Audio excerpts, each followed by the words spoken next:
Numri personave që përdorin lëndë narkotike për fat të keq është duke u rritur çdo vit e më shumë. Bashkë me numrin ulet edhe mosha e personave që e përdorin lëndën narkotike. Pacientët që paraqiten në repartin e psikiatrisë që kërkojnë ndihmë për shërim nga lëndët narkotike çdo vit e më shumë rritet. Specialist i psikiatrisë në Spitalin Klinik të Tetovës, Imran Mehmedi, thotë se mosha ku fillojnë që të përdorin lëndët narkotike janë nxënës të shkollave fillore dhe të mesme, por fatkeqësia është se substancat narkotike tash fillojnë të përdoren nga mosha fëmijërore, që do të thotë nxënësit e shkollave fillore. Mosha në të cilën fillojnë përdoruesit dhe shfrytëzuesit e drogave apo substancave psikoaktive, ndër vite shkon në një moshë më të ulët, që thotë se fillojnë në moshën fëmijërore apo thënë në gjatë periudhës së shkollës së mesme dhe shkollës fillore. Numri i fëmijëve që përdorin substanca psikoaktive më së shpeshti ndodh në moshat e reja, që do thotë prej shkollës fillore, ndërsa më vonë paraqitet edhe si një problem themi psikosocial, i cili ka një ndikim shumë të madh si në jetën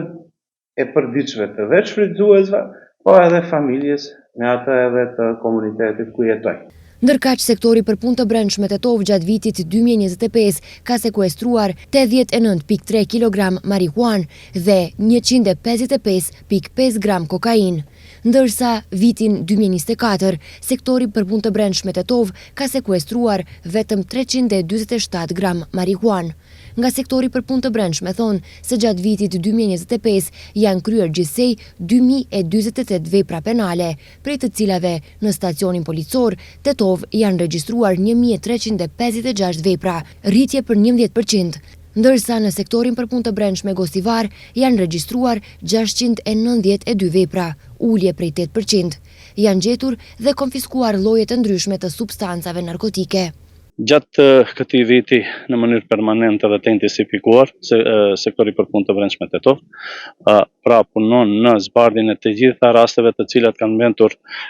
pa parashtesa përkatëse dhe deri në Prokurorinë Themelore Publike do të dërgojë parashtesa përkatëse dhe gjithashtu punon në luftën kundër krimit të organizuar, luftën kundër krimit klasik dhe kundër tregtisë së palejuar me drogë dhe armë. Profesori universitar Imran Mehmedi thotë se ka një numër të madh të personave që kërkojnë ndihmë për shërim nga varësia nga lëndët narkotike, por problemi më i madh nuk është shërimi, por numri i shtuar i personave që përdorin substanca narkotike, pasi kjo ndikon edhe në aspektin psikosocial, edhe në aspektin financiar dhe familjar.